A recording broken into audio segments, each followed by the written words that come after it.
The 5 miles beneath the surface of Yellowstone National Park in Wyoming is a time bomb more than 640,000 years in the making. The Yellowstone supervolcano is a vast reservoir of magma with the potential to unleash a Category 8 eruption over 100 times more powerful than Krakatoa. Thankfully, Yellowstone or any supervolcano of its size has never erupted within recorded human history.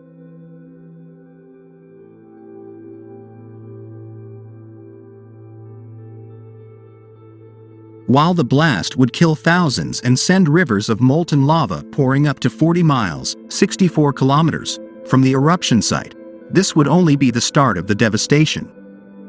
Experts predict that every town in a 50-mile, 80 kilometers, radius would be all but annihilated by the same pyroclastic flows that created the petrified figures of Pompeii.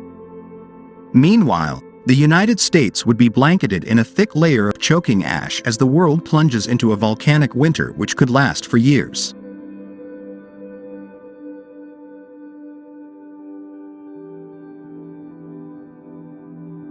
A supereruption is defined as anything which reaches Category 8 or more on the Volcanic Explosivity Index, in which at least 240 cubic miles, 1,000 kilometers, of material is ejected.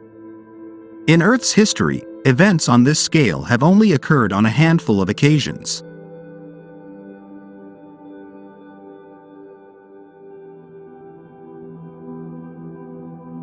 Yellowstone itself produced 3 supereruptions 2.1 million years ago, 1.3 million years ago, and 664,000 years ago. Professor Tamsin Mather, an Earth scientist from the University of Oxford, told Mail Online, "We haven't seen one of these events in the modern historical or scientific era, so there are lots of unknowns about what would happen."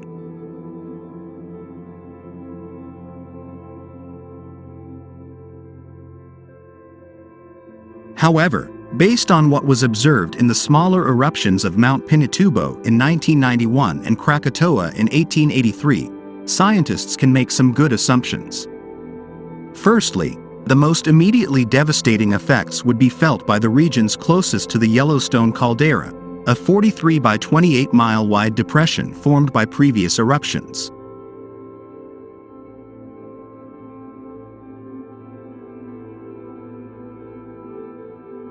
It is thought that, were Yellowstone to erupt, the initial blast would release the energy of 875,000 megatons of TNT, more than 100 times the power of every nuclear bomb ever dropped.